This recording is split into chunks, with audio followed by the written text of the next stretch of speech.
Hey, welcome back to Caleb's Corner, and today we are looking at the Marvel Legends animated series Retro Symbiote Spider-Man. Now, super excited for this figure. I grew up watching this show, so it holds a very special place in my heart. But unfortunately for me, I was not made aware of these figures when they first dropped, so I missed them. Had to wait for a restock, missed the restock. I think I missed a second restock. So I had to get this guy on the secondary market. It took quite a while for me to find one at a reasonable price. So if you want one, get one ASAP. They're getting harder and harder to find every day.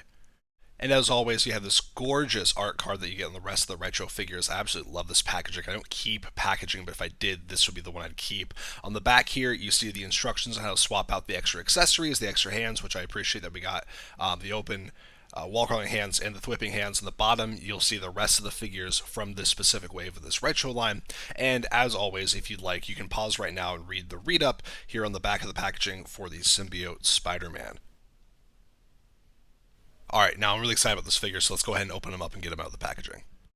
All right, I feel like I don't even need to finish the review. He's fantastic. He's an amazing figure. Go get one. He looks stunning. This might be one of my favorite figures that I've picked up in a very, very long time. The paint is super clean.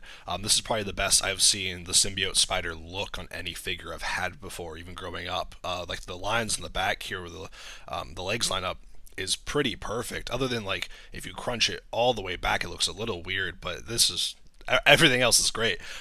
Just that. Oh, it looks fantastic. It's such a great looking figure. He is really close to perfect. He just looks incredible. All right, so let's talk accessories real quick. You do get wall crawling hands, which is a great inclusion. It must have in any Spider-Man figure. You do get thwipping hands, which I thought was a weird choice for a symbiote Spider-Man figure. But hey, I'm not going to complain about extra hands, man. I'll take as many hands they'll give us. And then you get some fisted hands, which do come on the figure out of the packaging. I did swap them once I got him out of the box, man. But he looks great. Let's get the accessories out of the way. Move on to articulation here. As for, dude, I can't stop looking at this thing, man. He looks so good. All right, for the actual articulation, his head will look up that far. It'll look down this far. You do get a little bit of pivot side to side. He'll spin all the way around. For the butterfly joint, you'll go forward about that far and back that far. For the shoulder joint, you do get past horizontal, which is super nice. The shoulder socket does rotate all the way around. You get your bicep spin. Double jointed elbow is super nice. Up and down on the wrist joints as well. Those will also go ahead and spin around. For the upper crunch on the abs here, will go far that forward and back that far. With the waist crunch as well, you can get Spider-Man to go this far forward. He actually goes quite a ways back, almost like perfect 90-degree angle here with his spine. No waist twist, unfortunately, which I think is kind of a letdown. I wish it had one. The legs will go about 90 degrees forward, which I think is great. It would have been nice to see him go a little bit further considering it's Spider-Man, but it's fine.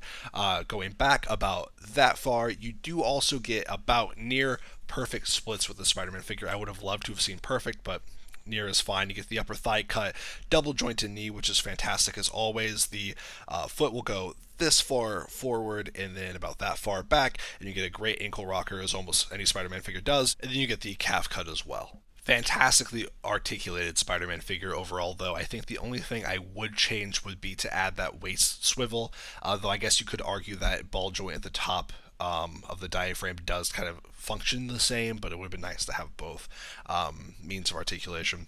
But I do overall really like the body they're using for this symbiote Spider-Man. I think the only difference between this body and the red and blue suit Spider-Man body is the head mold. Everything else, as far as I can tell, is the same. But I like it quite a bit. As for paint, though, I have a few issues. Super slim. There's a little bit of white splotching at the top of the shoulder, some on the bicep here on his left side that you can see. At the top of the head, I have this weird paint issue where there's a small patch that's glossy and the rest of the figure is relatively matte. I'm not sure the camera can see, it's right there, but it's glossy there and the rest is relatively matte. I do have a little bit of black bleed through on the legs of the spider as well, and then there's these two dimples at the base of the neck. I'm not sure what muscle group that's supposed to represent, but that's there for some reason. Let's see if I can find, yeah, right here is some of the black bleed through on the spider legs there. And then I do have a little bit of white showing up at the Spidey butt here, which is unfortunate. Some white on the right forearm that goes back into the elbow, and then the eyes have a little bit of black bleed through. Nothing super awful. It just barely noticeable when I noticed it, and then a lot of white on that left bicep, which is probably the worst part of paint error that I have on the figure. But honestly, the figure is really, really gorgeous. And I guess there's also a little bit of black bleed through on the very bottom of the spider, super, super tiny, where the plastic might have molded just a tad out of the factory there, but it's noticeable if you really, really get up there. But it is fantastic. One more thing that I did note while looking at this figure is that the rectangles in the back of his hands are actually the wrong shape technically. They should be much more square like we see in the packaging. The rectangles instead are more associated with the fabric version of the black suit that Peter does eventually wear in the comics. Though you could argue that's what we're seeing depicted here since we are getting whipping hands, and that's what we see in the comics. However, this is a retro 90s animated series Spider-Man figure, right? So they should be much more square because he's actually wearing the alien suit. Not the biggest issue in the world, but something I did notice while looking at the figure that I wanted you to be aware of as well. And then lastly, for scale, here is our retro symbiote Spider-Man next to the retro Hobgoblin and the retro Shocker. Alright, final thoughts on this figure. He is absolutely stunning. There are a few things I don't like about him, like the quality control issues with the white paint across some of the black of the figure. And then there is one thing I didn't know earlier, but his obliques, those oblique muscles do stick out more than I think they should on the body mold. It kind of ruins that V taper from the shoulders to the waist, but it's not the biggest thing in the world. But he's incredible. I've had a ton of fun posing this guy and putting him up on the shelf, and you can get some really nice dynamic poses out of him. So I'm going to give him a 9 out of 10. He is near perfect.